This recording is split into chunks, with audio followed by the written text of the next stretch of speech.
And we're back.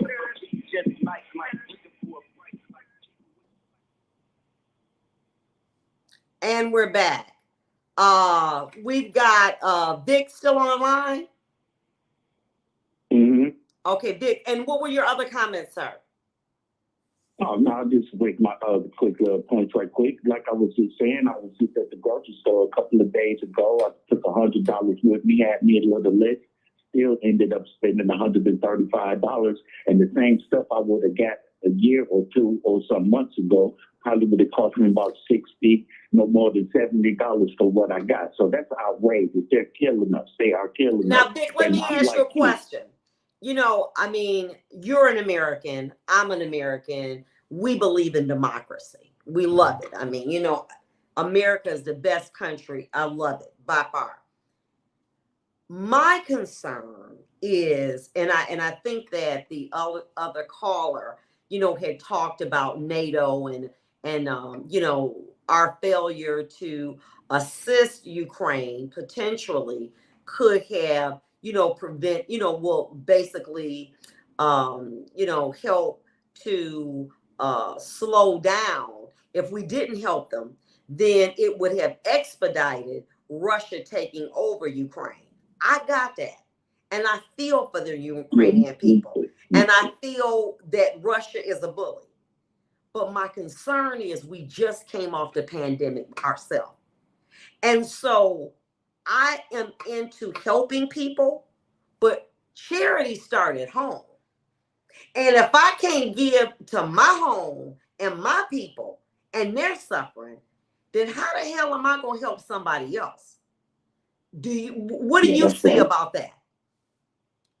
Oh, that's right. You dead on point with that. America fell for the banana and the tailpipe with Putin.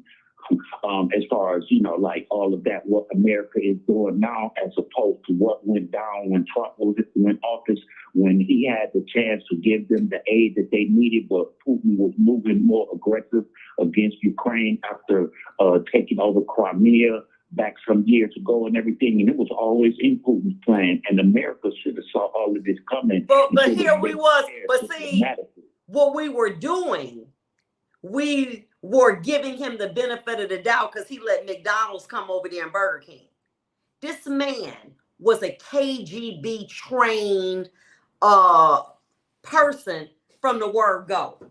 He ain't changed up the way he thought. He was playing a game. And when he got enough control and enough footage, he pulled the trigger. Yeah. Now listen to this.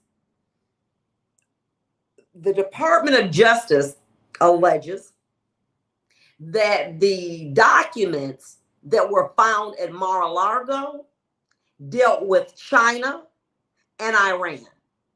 That these documents that are missing, that these are documents that dealt with them. Now, follow along. Trump took them with him in May of last year. Your boy, Putin, didn't decide to do what he gonna do to January. You don't know how, if the Russians got that, how that's playing into what they know and how to play this game. You feel what I'm saying somewhat? Because see, when Putin invaded Ukraine, we didn't know about them missing documents. It wasn't public knowledge. Nope. So see, nope. They may have been had them. You feel what I'm saying? And say, hey, let me put you up on this is what I do. Say, for instance, I find me and you're my friend. Okay, you're my friend, and you know we're allies. Okay, follow along. And so then I say something like this. Guess what? You say what? I need you to come by the way. Vic, look what they got on you. They've been doing X, Y, Z, A, B, C. You're going to have to tighten that up. You're not going to publicly say that I gave you the info, but your policies toward me going to change up so that not only is it that we're against Russia, Russia done put these people down that are limiting resources that we get across the board. Because why? There's a good chance that they had that information before they even went to war with Ukraine, which gave them a better position than we suspected. You feel what I'm saying? See, these people are playing chess. They're not playing checkers. Checkers is I see what you playing, and chess, you don't work the board before you make the play. And the thing about it is and that's what I'm saying. And the thing about it is we are in a lot of trouble. And the point of it is that now China already know if just say for instance, hypothetically, those papers that dealt with China, they got to Putin. He gonna call his man and say, look, I got something, you need to see this. So you need to switch up ABC. So by the time it became public knowledge, they done switched up in the middle of the game.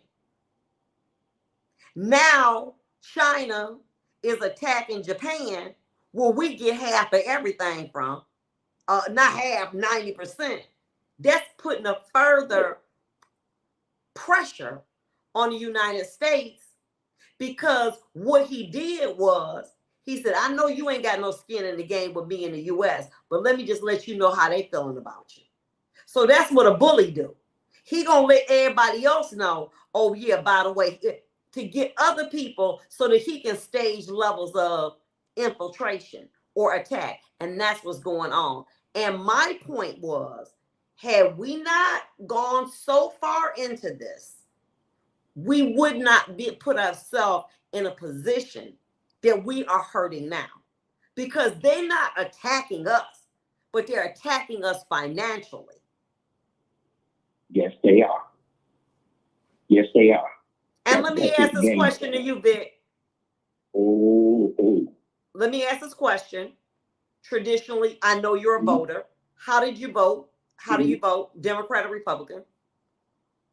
Democrat since I've been 18. Let me ask you a question. And, you know, obviously, like you, not so quick. I'm sorry to interject, but not so quick this time. But that's what I'm saying. On my vote for 2024. That's what I'm saying, Vic. And that's what you're saying, what I'm saying. You listen, we was born, bred, bled Democrat. That's what we did. But what I'm saying now, I don't know. My vote up in the air. What's going on right now, I got the attitude, I ain't just giving y'all my vote. It's too much going on. Let me see some things. Y'all gonna have to show me some things. No, they just can't have my vote anymore. Like since I was 18 and faithfully going to vote every year, no matter where I was. Every year. I don't care if I was out the country. I don't care if I was out the state. I made sure to cast my vote. Now I'm like, you know what? I don't know. I'm not. I'm at the point where I'm not just giving them my vote anymore. Nope. And I hope there's some more people out there. And like you say, getting back to your other point, if they haven't already done it, you can bet for sure that they're about to do a checkmate on the United States, because I believe China has already surpassed America as the world's #1 economy, whatever. And I know they still got problems over there in China like they do in Russia, Iran, and all the other world countries or whatever. But America is not the top dog anymore. And sooner or later, they're going to do a complete checkmate on America. And we better hope that democracy doesn't disintegrate into thin air in the process right before our very eyes. Baby, you can have democracy, but if you ain't got food on your table, you're going to be like, wait a minute, hold on for a minute. See, there's always more than one way to skin a cat. And so if you Russia potentially put them on notice of what the United States was going to do, because they alleged that this was from China and Iran, they done put them up on game. They're like, okay, thank you. So when they need XYZ, ABC, watch how we play it. Oh, you don't have to pull a gun or a knife on your enemy to defeat them. You can defeat them economically. And that is what is happening to us. They doing a little behind the scenes, like hide the ball and everything. Oh, I ain't doing that. You understand what I'm saying? I'm not asleep. And No, as a result, they know that that is going to make the United States citizens turn on the traditional leadership because they think that we're greedy, we're selfish, we have everything we need, and the fact that we now are paying a lot of money for food and gas, something we never did. We're now looking at those elected officials like, what in the hell you done got us involved in? This don't make no sense. But then now you got them alleging Trump gave them inside information. My point is, as Americans, we are privileged. We're not used to making soup out of a soup bowl. We're not doing that no more. We're used to just driving fine cars. We're not used to walking. We're used to being able to have more than what's necessary. So all you got to do is hit us economically, and it's going to get our attention because we're not like other countries. Russia was like, hey, you know what to do. Go on and get that soup bone, and y'all eat on that soup, and you'll make some cornbread, and you good. Y'all know what to do. We've been doing that. We're not a country that has done that. And as a result, we are suffering financially. And now many of us are going to be in a position that we're going to say to the people that are our leaders, you got to do something back. Yep. And like Larry said, oh, well, you know, it's going to fall on people who sent their kids to school, blah, blah, blah. This is the rhetoric that the Republicans use to justify to not help those that are less fortunate. Oh, well, what about these people? You know, everybody is not made up in a country where they have a mom and a dad that are employed, that go to work every day. You've got people who are first generation students going to college, and it's 2022. And so will we turn our back on them? But we can help the Ukraine? Listen, charity starts at home. They don't got no argument propping up all of these big corporations and businesses and corporate leaders and everything with these tax breaks and everything. Every time the Republicans get in office, all they do is promote big tax breaks for the corporations to make the rich richer and the poor poorer. But what it does is, now that this is off the table, now the Republicans who are running for office can say, well, that's off the table. So let's look at what you're going to benefit, how it's affecting you. And I tend to think that may have an effect of getting them elected because they're disappointed like I am, like you are. And they might say, you know what, I ain't going to vote Republican, but I ain't going to vote. Well, a non-vote that you traditionally voted Democrat is a vote for them if you don't vote. Absolutely. And so that's a concern, you know. And now, did you notice something? So I went to go get some gas today, right? Gas, $3.65. 2 weeks before the election. Come on, baby. Ray Charles can see that. That's what, wow. I got you. Wow. $3.65. But it's right before the election. So we need to, let me tell you something. We need to identify the elephant in the room, address it, get rid of it, and move the hell on. And stop always trying to bail out big businesses, corporations, foreign countries, and take care of the people that make this country great. And that's Americans.